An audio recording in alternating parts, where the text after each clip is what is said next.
Grandpa here. Pickle Boy Michael is a damn liar. He's telling stories about me, about throwing cheese and butter just because I got mad. Well, let me tell y'all right now, the damn story behind that is that I went and bought me some cheese, nice, good, cheddar cheese, and bought me some buttermilk and some green onion. And I was gonna make me a meal all that. I got hungry. I go in there to eat, and what's going on? My damn cheese has got like 9 bites in it. Pissed me off. No meat. So I think I eat cheese, but that's not beside the point. I asked him, who eat my cheese? Who eat my cheese? Ain't nobody admit to nothing. So, had a nephew stay at the house. He come to visit. He never spent night before, first night he ever spent. He's sitting there in the room, and whew, here comes butterfly right by his head. Whew, whew. And he goes, well, butter done hit the wall. Then I looked at my cheese. 9 bites. Who eat my cheese? Nobody wanted to admit it, so I threw my cheese too. I said, well, y'all want it so bad, y'all will eat it. Right by the little boy's head. That little boy said, I want my mama. I want to go home. I want my mama. I want to go home. I said, yeah, you little wimpy SOB. I tell you, go and call your mama, come get you. You eat my cheese, you need to go home. I thought I saw little cheese marks around his lips, you know what I'm saying? But then y'all know me, I ain't never broke nothing in my life. I don't break things, I don't argue, and I don't raise a bunch of hell. But they ate my cheese. Come to find out months later, it was my damn daughter. That was my cheese. Hey kid, are you hungry? Feed the cat. Oh my God, look what just walked up. I'm gonna feed the cat. You ain't feeding that. Where is that motherfucker? What are you filming? Look at that, man. That cat's hungry. That cat fatter than me. Y'all feeding that cat healthy. What are you filming? What kind of vlog? Ain't none of your business. I gotta put it up. Kitty. I was gonna eat something to eat, kitty. Bye. You ain't feeding that cat nothing. One time I was in a Pizza Hut. I was working there, you know. And this boy come in, he ain't like our pizza, all drunk up, you know. Say, I don't like your goddamn pizza. I said, well, sir, you know, I'm sorry, you know, we'll give you money back, you leave. He tell me, I don't like your goddamn pizza. I'm gonna make you eat it. I said, sir, please sit down. You ain't eating I ain't eating your pizza. So anyway, I tell him, I said, look here, Bo, best thing you do, here's your money. Get in that goddamn door and go. He tell me, I'll show you. And about that time, he done swung at me and threw that pizza in my face. He did. I had a pizza cutter in my hand. I done sliced his face, man. Motherfucker look like goddamn tomato sauce all over a pizza. I ain't eating no trash, nobody coming up. And I bet that sucker never again. But anyway, the police come, you know. What happened? So I tell him, I say he drunk. He fell, cut his damn face up. But he was drunk, so they ain't believe him anyway. They believe me. I had an honest face.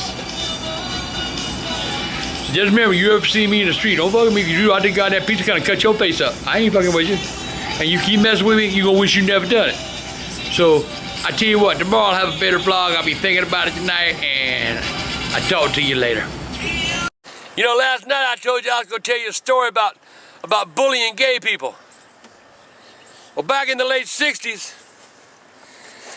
me and a couple buddies out riding around, see, and we need some money. We won't get some more liquor, see. So we ain't had no money, so we see this gay fella, see. And we pull him over and say, hey, we'll go for a ride. He said, well, I don't know. By that time, my partner took his dick out and shook it at him.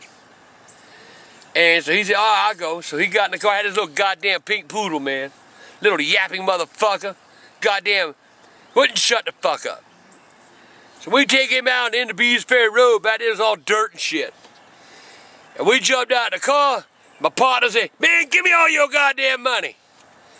Little gay guy said, sorry, I'm not gonna give you my money. My other partner said, well, you are too. And pulled out a goddamn monkey wrench about that goddamn long. And he hit that little goddamn queer in the goddamn head. Blood pouring everywhere, split his skull open. Now give me your goddamn money. Little motherfucker jumped up off the ground.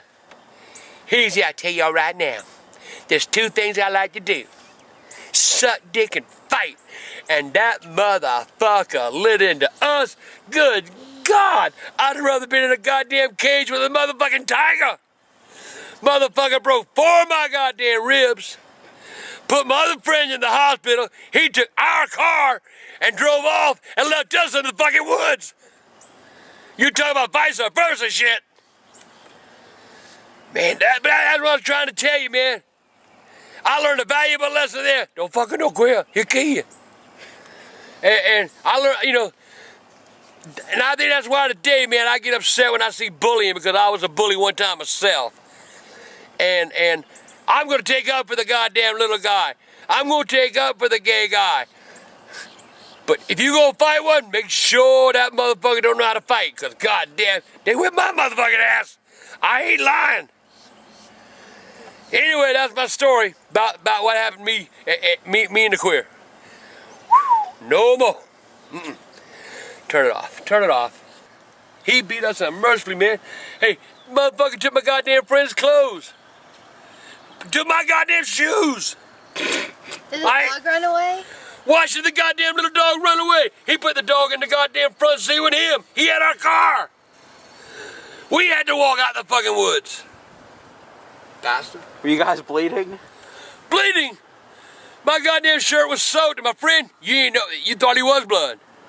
What kind of moves was he doing? Huh? What kind of... Flip, blah, goddamn, don't hit me no goddamn more, please don't hit me no goddamn, I was crying. Were you really? What? Please don't hit me no more. He said, you ought not mess with us. Whoa, motherfucker, I ain't never gonna mess with y'all again. Never did either. You know, here it is a Saturday morning. And old grandpa just thinking, you know, it reminded me of a story back when the kids were young. And old grandpa ain't had a whole lot of money, you know, and jobs were hard, and just like they are today, you know. You really can't feed your kids what you want to feed them because you can't afford it. Old grandpa, though, used to make the rounds, so old grandpa had the little youngins, they were hungry, so one night they'd eat Chinese, man. I'd go get them Chinese dinners. Next night I'd feed them pizza and Italian food. My youngins eat good. Chinese night, it was old Wong, the Chinaman, had a little restaurant down the street, and I go in there on a Tuesday evening, you know, after the special, and goddamn, man, there was fried rice in the dumpster. There was egg foo young and ass of goddamn noodles. So that night the youngins eat Chinese. Next night I go to a little taste of Italy down the street. I go in their dumpster, man, goddamn, they eat pizza and spaghetti, and I load it up, take it home. That night they'd eat Italian. Hell, one night they'd eat steak. Went to Western Sizzling. And their dumpster, man, I found steak and baked potato and salad. Man, them motherfuckers eat good that night. Don't matter how you feed them as long as you fill their goddamn little belly. Maybe that's why I acquired a taste for hot dogs and garbage juice. Oh my God, that's a true story, youngins. You feed your family the way you got to when you ain't got no money. So all I gotta say is find you a dumpster, a well-known restaurant, and bon appetit. Talk to you tomorrow. You know, that old grandpa here, how y'all doing today? You know, old grandpa, about 18, 19-year-old, had this friend of mine named old Terry Disher. And old Terry, boy, he had a daddy and a mama, you know, but daddy was an alcoholic. He was a good man, I mean, worker. Now, there wasn't nothing he couldn't do to a body of a car. I mean, he was one of the best body men in Charleston. Only problem he had, he was a fucking alcoholic. So he come home and he go out and get drunk every night. He come home and he beat the hell out of the old lady, slammed the kids around, you know. One night I was over there, boy, and his old man come home drunker. Ooh, I ain't never seen him so drunk. Grabbed the old lady, threw her head through a fucking wall, you know. Boom! And old Terry, I looked at Terry, Terry looked at me and said, you know, this ain't happening no more. I'm gonna beat the fuck out of him. I said, well, come on, I help it. I got my tire iron out of the car. I was gonna waylay on that motherfucker, boy. Hit a woman. You don't hit a woman around me, Jack, and I'll stick a foot up your ass. Anyway, his mama said, no, it's all right, honey. Y'all just, Terry, go spend the night with Charlie tonight. And, you know, I'll take care of it. I'll be sure, Mom, 'cause I wanted to waylay him. I had my tire ready. I was ready to bust his ass. So I went ahead, boy. I said, nah, come on, Terry, let's go. So we went to my house, you know. And next morning, we go over there, and old Terry's mama's sitting there, man. She had a cup of coffee, and the old man in the bed. So Terry said, well, what happened, Mom? She said, we're going in and tell your daddy good morning. He said, fuck him. No, I'll go tell your daddy good morning. So Terry said, all right, Mama. Go in there, man. Goddamn old Terry's daddy, boy, looked like somebody beat his motherfucking ass. His goddamn eyes looked like they were about to fall out the fucking sockets. His goddamn cheekbone, man, he had like 8 or 9 broken spots in his face. Nose was wobbling like a goddamn, you know, lip dick on goddamn, you know, after the whore done got through with you. You know what I'm saying? That was something that just wobbled.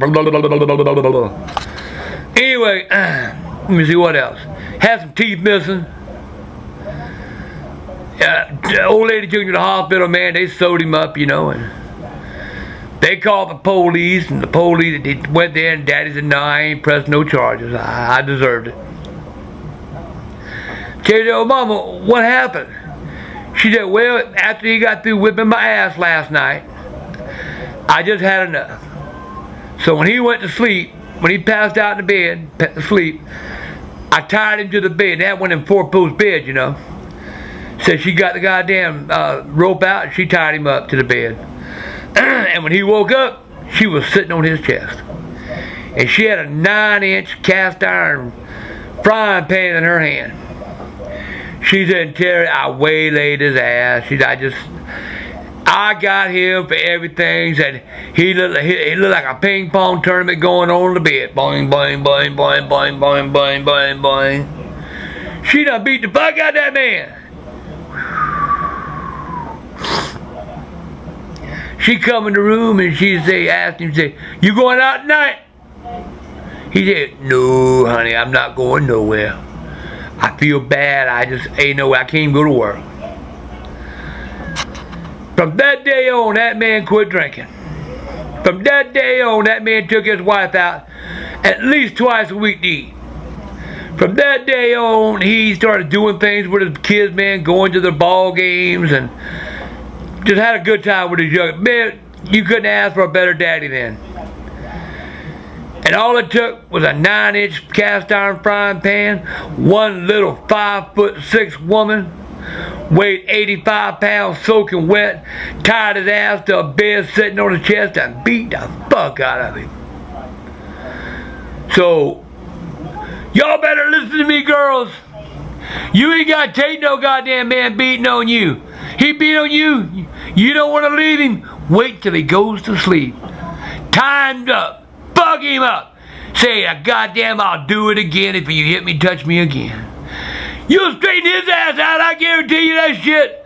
That mug man, he'll kiss the ground you walk on, kiss your ass too.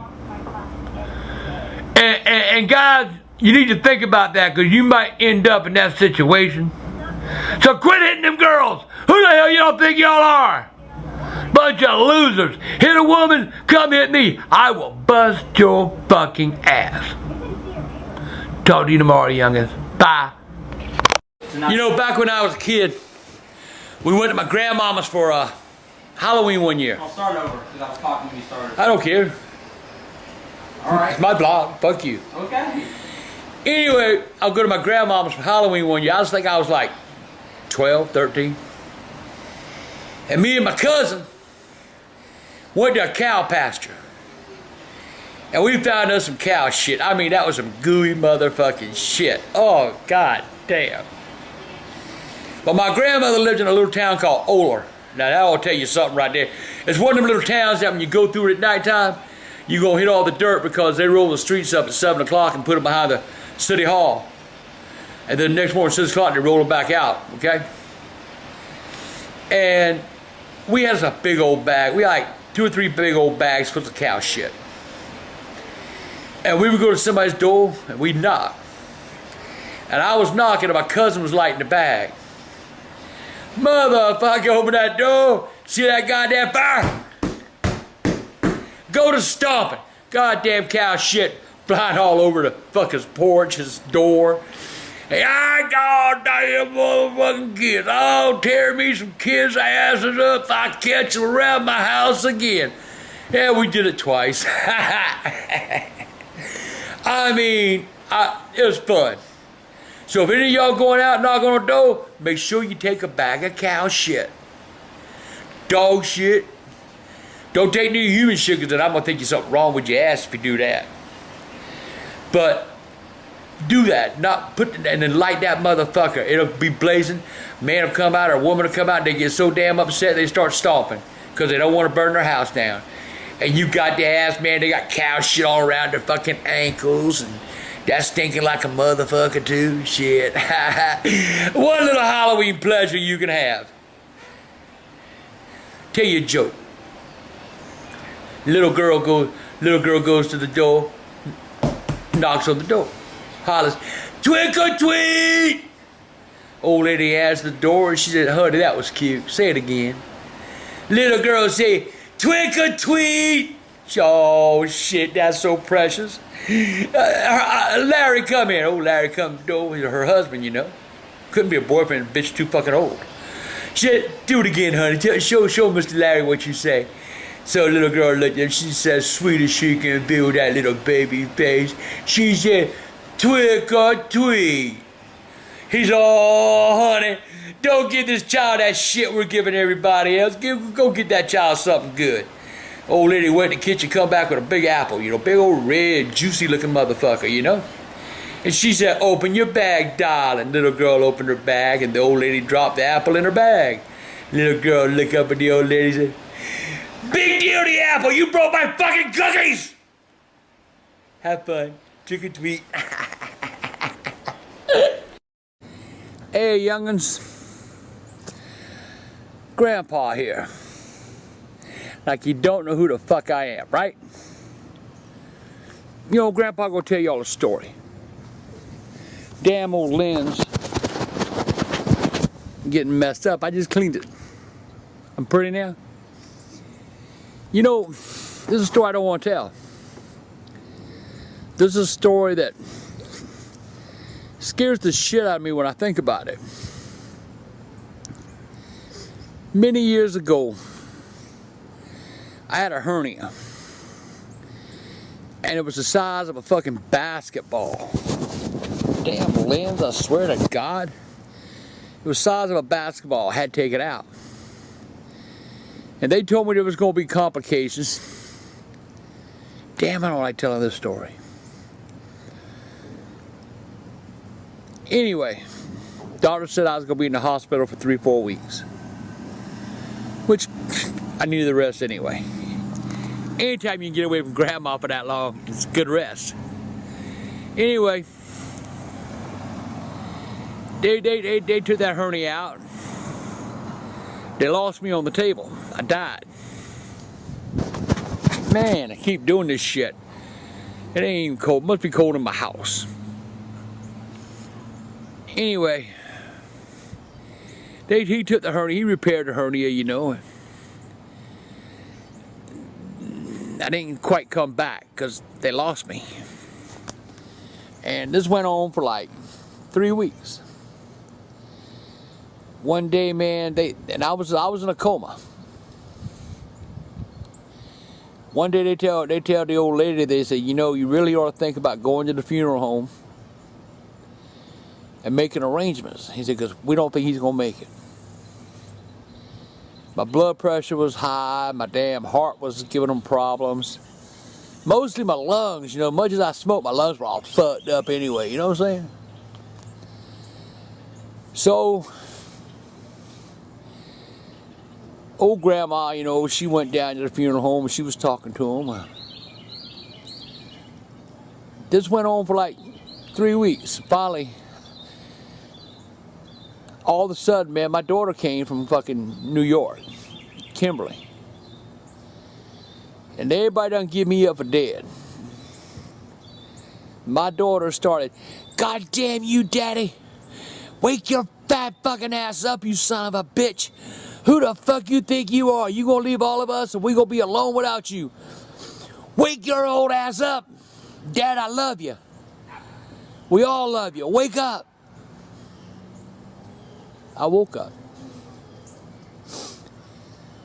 I get missed to tell the story.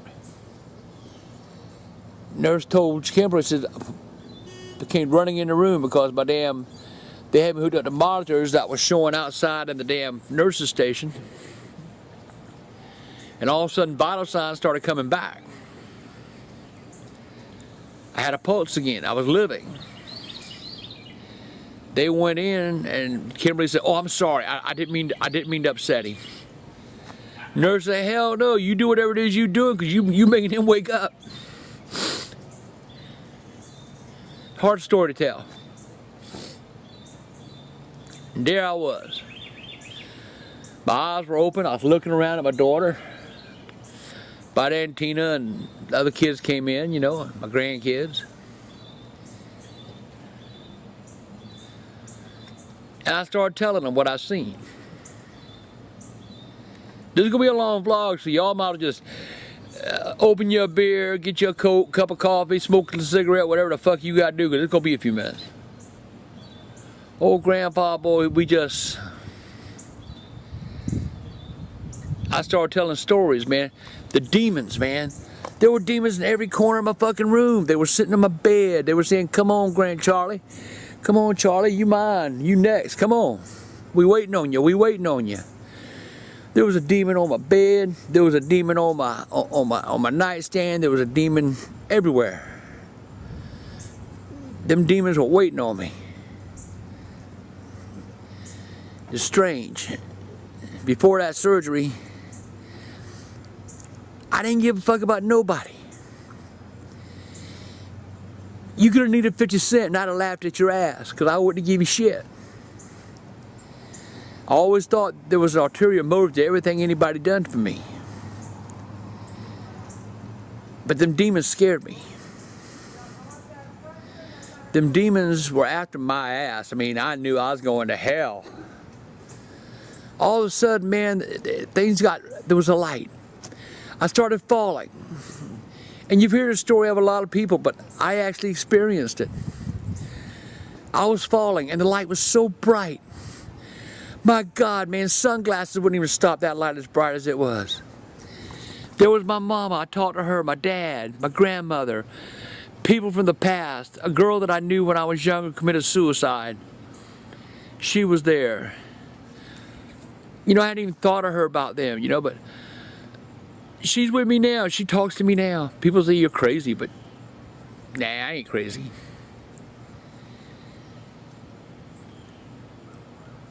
I was falling, and the light was so bright. I kept falling. All of a sudden, man, it got so goddamn bright. I had to like,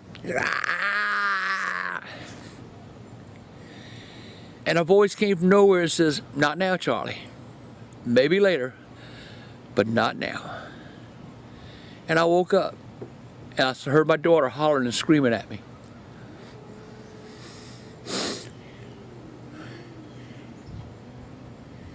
A lot of y'all say, "Grandpa, you're too good for you. You're too good. You do too much for people.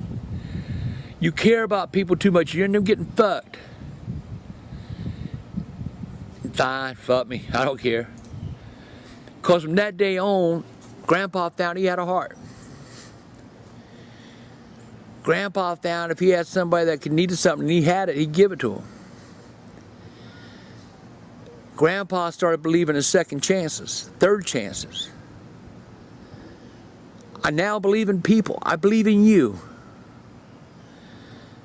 I don't care about your past.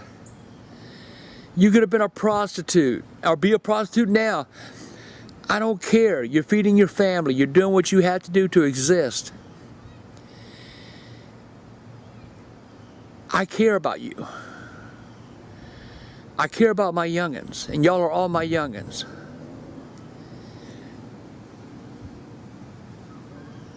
Recently, I had a little heart problems. And it brought all this back to mind. That's why I'm doing this vlog now, because y'all need to know what Grandpa's been through. I'm going to be covering that this week. Grandpa's life. And I know y'all ain't going to like this because I ain't being fucking crazy and I ain't being fucking mean and I ain't breaking nothing. This is my corner. This is Grandpa's corner. This is where I can talk to you. I love you. I love all y'all. Give people a chance. If you're, you know, I don't even have a Facebook right now because of people fucking with me. People won't leave me alone. But you know, I guess that's what happens when you got Grandpa. Anyway, I'll be talking more about this. Bye. And there are my wings. Ha! Food. Thank you, Michael. I'm about to take a piss. Well, go take a goddamn piss, man. Just leave me the fuck alone. What, man? Shut the fuck up. Grandma here! You know, the other day on my Facebook, I told y'all to send me some questions, and I was going to answer them the whole week. This goes out from Heather Mama Something. Talk about my dating days when I was younger. Michael, should I tell that one story?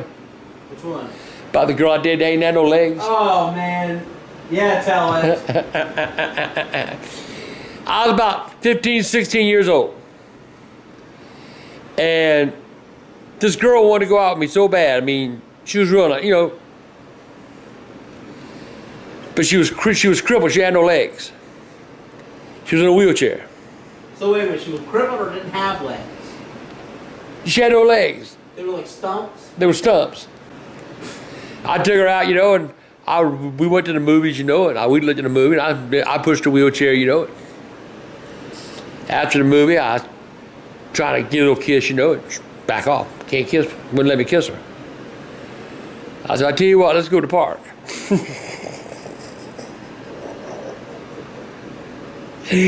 She said, yeah, let's go to the park. I love the park. we going down the street, you know, and we're talking, you know, and she's telling about her dreams, you know, that she wants to have children, and I'm wondering, how the fuck you gonna chase them? Now you're mean. Wait a minute, you're going down the street. Were you driving or are you pushing her wheelchair? I was pushing her wheelchair up the street. You're like riding this bitch to save gas. Yeah, I drive Miss Daisy. God. So anyway, she told me, you know, her dreams, she wants to have children, and you know, all this other stuff, and I'm thinking, you know, if you have children, how the fuck you gonna chase them? You gonna use your elbows and crawl around the floor and get them or something? I don't know. They should be crawling right with them. So we made it to the park, you know, and we're going around, you know, I put her on the sliding board and she slides down. That's true. No, that's not true. I just would have had that. God! I'm gonna say the truth though. I was slide for the last. No, but all kidding aside, you know, I put her in the swing. I did put her in the swing, and I was swinging her, you know. Wait, you were pushing her? Yeah. Now, well, how old was she? Well, I had to push her, Mike, because she couldn't get her legs.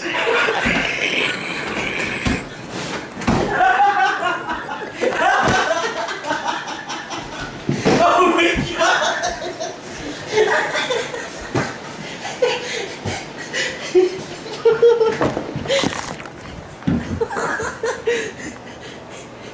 She couldn't kick her legs.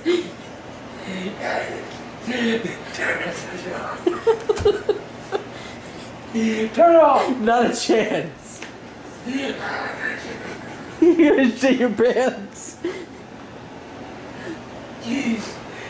That was true that I said. Yeah, I was being.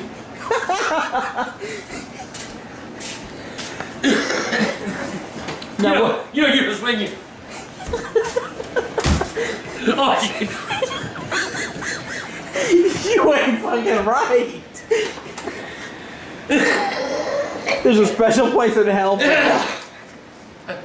This is absolutely true story. Now, what kind of swing was it? Was it one of those things that protects, like... No, you're not. No, you're cool. No, I mean, like... I get that. I mean, like... Is one of those swings you can just sit your butt on and that's it? Or you get, like, a little kid swing where you sit them inside it? Sit your butt. But you got it like this, thing. Shut up. So we had to push her. How old was this bitch? She was 14. Oh my god. What a hard life she lived. Well, she was born without legs. Anyway. So, I get tired of swinging her, you know, so I said, look, let me push you a little more. So I push her around the fucking park. Come to the monkey bars. She said, I like the monkey bars. I said, I'm ready to go home. I said, you know, I wasn't gonna get none. So I was ready to go home. So I said, look here, let me put you over these monkey bars. You see if you can scoot your way to the top. She had to scoot. So anyway, I hang her in the damn monkey bars, right? And by the time she started cussing me, saying, "This is the worst date I've ever been on," I'm thinking, bitch, you eat by yourself. And she decided, you know, fuck you. So I got her hanging in the fucking monkey bars, right? And she done called me a son of a bitch. I said, fuck you. I took her goddamn wheelchair and went home. You took her wheelchair? Went home. So you just left her hanging? Left her hanging. She was like about 6 feet up, you know? If she'd let go, she'd hit 2 other bars. So I knew that wasn't gonna happen. So I took a wheelchair, I got to the edge of the park, I'd leave her wheelchair at the edge of the park and I'd go home. Fuck her. Left her hanging. First time I've ever left a woman hanging. But anyway, that was my date. I gotta go. Goodbye. Just explain to people why you were so afraid. When I was a little feller, I was 8 years old. And we lived in a house in Sherwood Forest called Loxley Drive. We had a prowler that was hanging around the neighborhood, peeking in windows. And one night I got up to go to the bathroom. Is he watching the knife? And it was about 2 o'clock in the morning. And I went to the bathroom bowl and I pulled my little thing out. And I lifted up the blind to look outside, and there was a motherfucker on my dad's car smiling at me. Good God Almighty! I freaked the fuck out, man. I slammed those blinds down. I went running down the hallway. Daddy, Daddy, Daddy, Daddy, Daddy! There's a man looking at me in the window. Daddy jumped up, ran outside. I'm hiding in the bed with my mama. He come back in laughing. Said it wasn't nothing but a cat or a hood. You lied, motherfucker! I know a face looking at me when I see it! You call your dad a lying motherfucker? He's dead, dude. Well, are you aware your back door's still open? Oh my God. Dad, look who's the guy! You motherfucker! Chill out! Dad, oh my God! There might be another one out there. Ah! Ah! Ah! Ah! Ah! Chill! Are you that afraid? Yes! Yes! Yes! Oh, you're a Daniel Bryan fan.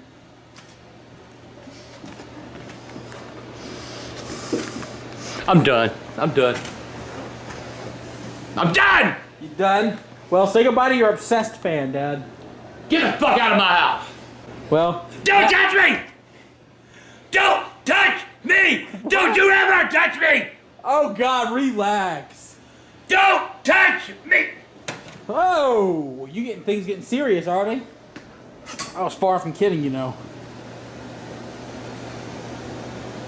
I'm just joking, Dad. What is wrong with you? Don't touch me ever. You know, back in the 70s, I used to prank a lot of people, you know. And one of our biggest thing was we would take a bag, we'd go down, we'd get the dogs in the neighborhood, we'd dig their shit, you know, put them in bags. Ooh, Grandma Green told me the story. And shut up. And I would light these bags, man, on the front door, ring the doorbell, and run like a motherfucker. Some bitch come to the door, see that flaming bag of shit, try to stomp it out, you know.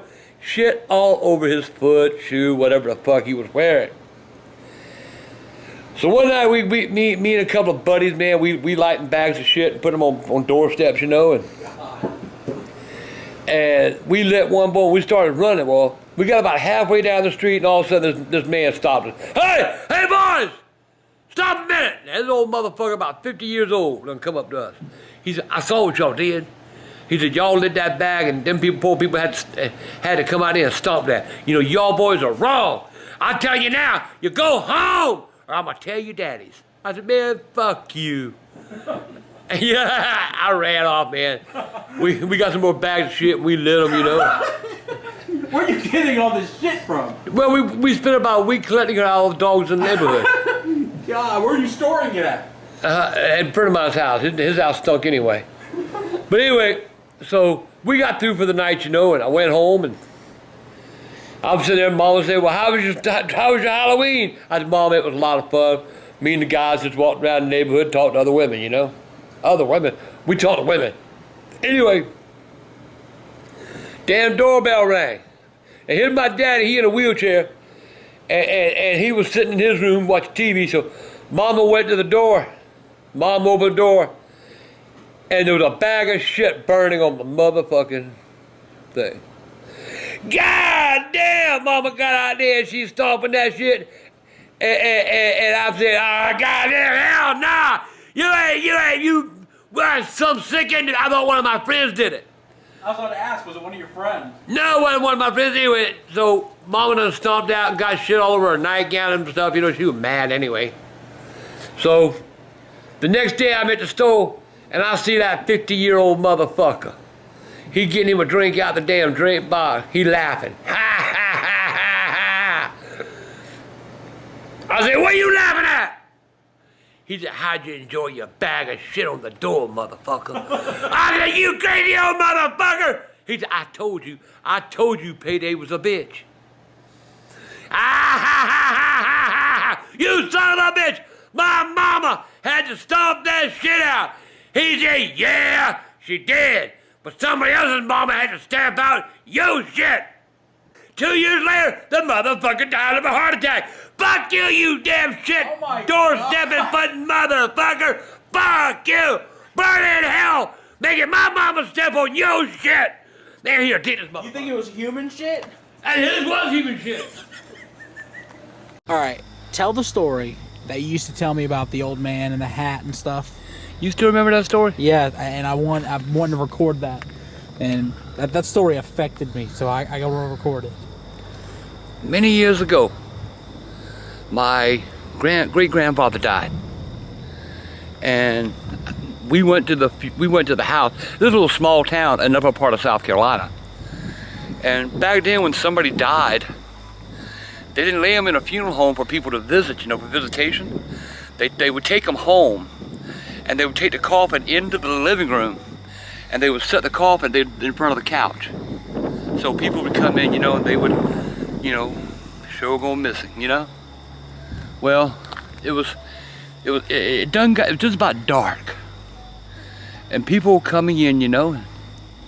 I was a little fella, so I was sitting there playing, and there was this man came up. And he said, young man.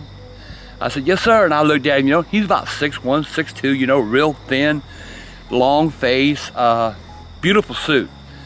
Tie, had a gold, like a blue tie with gold stripes. So anyway, to make a story short, I said, yes, sir. He said, young man, my hat blew under the house. Would you mind getting it for me? And I was clean, you know, but I felt kind of bad for him losing his hat, you know, an old man like that. He must have been about 70, somewhere along there. So I said, yes, sir, I'll get it for you. So I climbed my little butt down the stairs, you know, scoot up under the house, and come back out, and there he is. I handed him his hat. He said, thank you, young man. And he hung his hand out, and when he did, he dropped a silver dollar in my hand. And I said, wow, $1. So I go in the house, you know, and I'm flipping that silver dollar, you know, and my dad says, where'd you get that money? I said, man lost his hat under the house and asked me if I'd get it for him, so he gave me $1. My dad said, no, you're not taking nobody's money. Let's go find him. So we went outside, you know, we're looking, and he ain't around. We look in the house, and he ain't around. And Grandma asked me, she said, well, what did he look like? Because I know, you know, she knew everybody in town. And I told her, I said, he was about 6'1", 6'2", real thin, had a long face, you know, and beautiful blue suit. And my grandma just grabbed her mouth and went, and didn't say a word. And my mom said, Grandma, what's wrong? She said, I, and she went on about her business. About 15 minutes later, she come back, and she said, with a book, it was a photo book. And she's showing us the photo, you know, the book, and I opened up, she said, Charlie, can I ask you a question? I said, yes, ma'am, Grandma. She says, do you see that man in this picture? And I'm looking at him, you know, and I flipped the page, and there he was. There he is, Grandma. That's the man that gave me the $1. God, boom. Grandma hugged me. She said, Charlie, that's old Mr. Jones. He's been dead for 10 years. And he was buried in that blue suit and that tie. She said, save that $1. He came. He said goodbye to my grandfather, and his spirit disappeared. And I never saw the old man again. So Dad locked the door. I'm trying to get him. He's supposed to be telling me the story of the Somerville light tonight, and he's not here. And it's actually pretty fucking creepy outside right now. Come on, I'm getting scared out here. Get out here. What do you want? You promised to tell me that story. Oh, man, you come back tonight just for that. Yes, you promised. Michael's dark. Yeah, no shit, it's dark. All right. You promised to tell me the story about the Somerville light. Oh, the Somerville light. One night we were sitting around the house and we were talking about things to do, something to do that night. And there was about 4 of us, and we had a pickup truck. So old Mac, he said, let's go out to Somerville light. I've heard about it, but I've never seen it before. So we took off and jumped in his truck and had his dog with us, man. Now this is the part that's gonna get to the dog. So we go to Somerville light, and we're sitting there about an hour, nothing happens. And I'm like, man, fuck, let's go home. For the people who don't know, what is the Somerville light? The Somerville light is a legend here in Somerville. There was a railroad track. And every night this conductor would go to this one part of the track, and the train would slow down, he would jump off, and his wife would come to meet him, and with a lantern every night. I'm getting wet, Michael. With a lantern every night, and then walk him back home around midnight. So she went to get him one night, and he fell off the train. And when he fell off the train, his head went onto the track, and the wheel cut his head off, his body. Well, when the old lady got there, she found his body, but she didn't find his head. So every night she goes, they see that light coming to the railroad track, and there's no railroad track there anymore, it's been gone. But she would go there, you see that light every night, come way down there in the road, you see a little flicker of a light, and then all of a sudden that light, right up on you. And it's her looking for his head. So anyway, we're out there, you know, and you might know this is a true story. It's a Somerville true legend. Were you drinking this night? No, sir, I wasn't drinking, and I wasn't smoking no dope. So we're out there in the pickup truck, and I'm in the back with the dog. And all of a sudden, we sit there about an hour goes by, an hour and a half, 2 hours go by, nothing happens. And I'm like, Matt, let's just go home, man. I'm cold. There ain't no such thing as Somerville light. And all of a sudden, Max said, oh, shit. It's cool, so they got the truck running to keep the heat on inside the cab. And Max said, look. Boy, and I looked down there, and it was looked like a little light. You know how a candle... You motherfucker. I had to do it. Michael, you ate right, motherfucker. Finish your story, Dad. You mind if I put my heart back in my chest? Yeah, good. Well, I don't know where I was. Anyway, Max said, look, and I looked. You know how candlelight flickers, Michael? Yeah. It was like a little flickering light.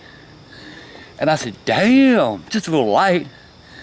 By the time I got it out my mouth, that light was over our fucking truck. It was like vibrating real blue, you know, boom, boom, boom. It got over the truck, and the truck just cut off. There was no power to the truck. All the power was gone. And that dog, and every hair on that dog's back was standing straight up, and he was looking at that light, Michael. He was looking at that light like, oh my God, oh my God. And that light stood there for like 5 minutes. And I'm going, oh my God, I couldn't move. I couldn't jump out the truck. I couldn't do a damn thing. Nobody could. And that dog, man, was like moaning like it was hurt or something. And all of a sudden the light went, poof, gone. And then the truck just cranked. And from this day on, I can honestly truly say, I saw the Somerville light. I saw the old lady hunting for her husband's head. That dog really saw her, because that dog was scared to death. That's the story. Have you seen my husband's head? Fuck you, Michael. Go home. Wait. Go home. No, I'm through. I'm gonna come in. I remember little Charlie's first Christmas. Back in those days, I was partaking in the hops real good. You know what I'm saying? I was drinking up on some beer. But we were staying with Tina's parents, because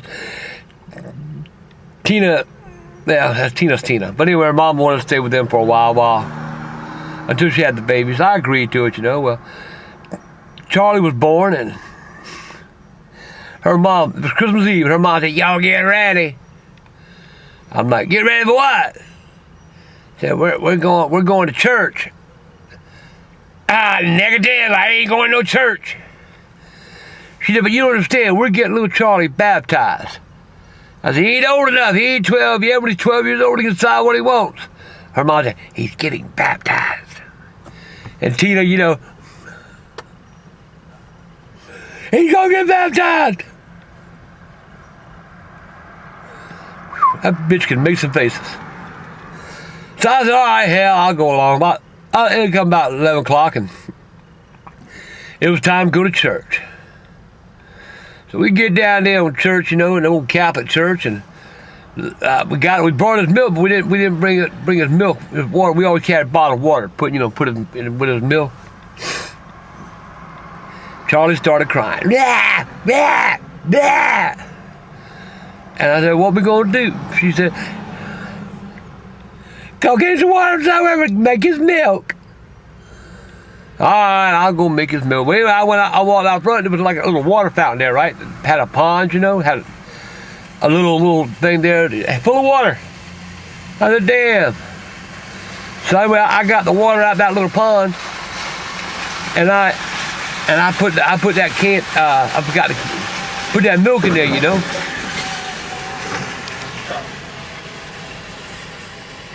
Got back in the church. Said, yeah. My mother-in-law said, where'd you get the water from? The kitchen's closed.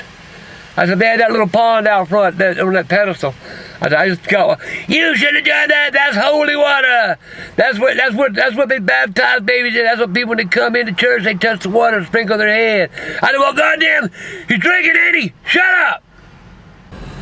So I'm sitting, man, I'm about half tied anyway, you know, in the pot. They go to bless little Charlie. They say, in the name of the Father, the Son, and the Holy Ghost. I said, yeah. Praise the Lord, pass the collection plate. Ha ha ha. Tina poking me in the side and said, shut up, you're in a church. Goddamn right, I know I'm in a church. He's hauling, ain't he? So anyway, I said, okay, I ain't putting up with shit no more.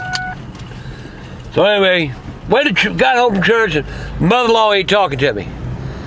So I said, what's wrong with you? You ain't talking to me. She said, you showed your butt in church. I said, I ain't show my butt nowhere. She said, you acted like a complete idiot in that church about the baby's milk. I said, well, if you'd have put the goddamn water in the diaper bag, we'd have had water, and I wouldn't have had to get it out of the goddamn Holy water. I said, hey, but this ain't done with, Ma. He got holy water. That means he's good to go for the rest of his life. Means he'll never have to worry about vampires. She laughed, yeah. Anyway, that's what happened with Charlie's first birthday when Grandpa went to the Catholic Church for the first time. Watch all them priests out there wearing their dresses and stuff, man. Come on! Men don't wear dresses! Bye. Hey, youngins. I'm getting things ready for this whole winter storm here, you know, and I got reminded of a story about Mike. I want to tell y'all a story. This is the most embarrassing story I could ever tell about Michael. When Michael was a little boy, Michael had a big fear of monsters. He was always afraid monsters, because I used to tell him rats come out the toilet, you know, come out the bottom of the toilet, you know, and grab your ass and shit, you know. And I told him one day that Freddy Krueger would stick his hand up the toilet, and you'd be sitting on the toilet, he'd grab your balls and pull you down through the toilet. Michael got so scared that whenever Michael went to the bathroom, Michael would put his feet, he would take off Michael, anytime he'd poop anyway, he'd take all his clothes off. Shirt, pants, everything, come off. Michael had to go to the bathroom. That's how he sat on the toilet. All the clothes came off. But Michael was a little tiny guy. Michael, he'd get off all his clothes, and he put his feet on the toilet seat, and he would squat like a little Japanese person, you know, and he'd poop. And he would be looking between his legs into the water. Cause Michael afraid goddamn Freddy Krueger grab his balls.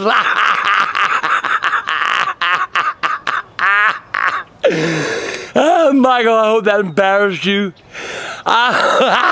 Michael used to be naked, sitting on the toilet with his feet on it, squatting. Michael's a squatter. Hey, squatter. Pickle Boy's a squatter. Oh, Pickle Boy. You made me proud, boy. You were so afraid Freddy Krueger would grab your balls and cut them off with that hand of his. I gotta go, it's starting to get cold out here. Bye, youngins. Squatter. Oh, I wanted to talk about something now that we have Shooter. Because Shooter, you do the thing with Marilyn Manson, right? You have like a CD or a tour or something? Or you're not allowed to talk about that? A toy? No, a tour. Oh, no, we were gonna do a little bit of a tour together, but I couldn't pull it together to do it, which is shitty. But no, yeah, he's a friend of mine. He's singing on my upcoming record. Well, I have a Marilyn Manson story with Angry Grandpa that I haven't told before. Oh man, this is gonna be good. Hold on, I'm gonna hear this. So, it was the MTV Music Awards. Yep. I think '95. Yeah, you know what happened. Is that back when I was a Christian? Chris Rock was Yes. hosting, Yes. and he came out at the end, did the Beautiful People. Yes. Yeah. So Marilyn Manson comes out on stage and he says, "Why do you want to go to heaven when you die? When it's filled with a bunch of assholes." Dad takes a hammer, smashes the TV to pieces, throws it in the front yard, goes into our bedroom and rips the Marilyn Manson posters down, and vows that if we ever listen to it again, we have to leave the house. And now guess who I like? Marilyn Manson. Yeah, you would love him. He's a great dude. Marilyn Manson came to Columbia to play a concert, and Dad was protesting the concert with a bunch of other Christians, so he had to leave Columbia and cancel the concert. Oh. What a joke! Why would you do that? I don't know. You were part of the crew that was protesting it? Yeah. When he canceled? Yes. Oh, man. Like, Dad, what is wrong with you? It's music. We have to get Manson to have an interaction with I would love that now. I like his music. He's changed now. Dad sees the error of his way. It's just artistic freedom to express yourself. Yeah, man, for sure. Because I wouldn't, I wasn't cool. So, like, he was the guy that says it's cool not to be cool. Don't worry. You don't have to be like everybody else. That's what it's fun. He was our John Lennon and all that for our era, Exactly. Yeah, and the parents getting mad about it is what we loved even more. I know it. Fucking A. Y'all like that shit. Y'all like to aggravate the fuck out of us. Yeah. One time I did that that Columbia House or whatever it was, like 12 CDs Oh yeah, for 1 cent. 100,000 Yeah. CDs for $1. And so I did that, and I got 2 Marilyn Manson CDs, and he opened the mail, took the Manson CDs out, and smashed them with a hammer. You can have the rest, though. I was a Manson hater. When I was a kid and I bought He-Man, my mom was real religious. I remember and, He-Man. my mom would let me have anything that had demon, devil, or snake in the title. So I got Snake Mountain. I don't know why Snake. I guess because the fucking Garden of Eden. Got Snake Mountain and it had a big snake on the top of it. And she took fucking gardening pliers or whatever and cut the snake's head off and gave it back to me. And there was my dad always told me the story. He said, because there was one time he took me to Toys R Us. He said I could get a toy, and I wanted this character named Parademon that was part of the Justice League, or Superpowers was actually the toy line. But it was all like Batman and Superman, all the DC Comics guys. Parademon was a bad guy, and I said, "Don't tell Mom." And he's like, "Cool." And he was doing it as an experiment. He wanted to see how long I'd hold a lie out on my mom. I was like 6, you know. And so after about a week, I was like, I think we got to tell her, you know. And he was like, okay. So he told her, and this is my mom. And you know what she did? She's like, give it to me. She gave it to me, and she ripped its arm off, gave me the arm, and said, have fun with that. I was like, damn it, I wish we never told her.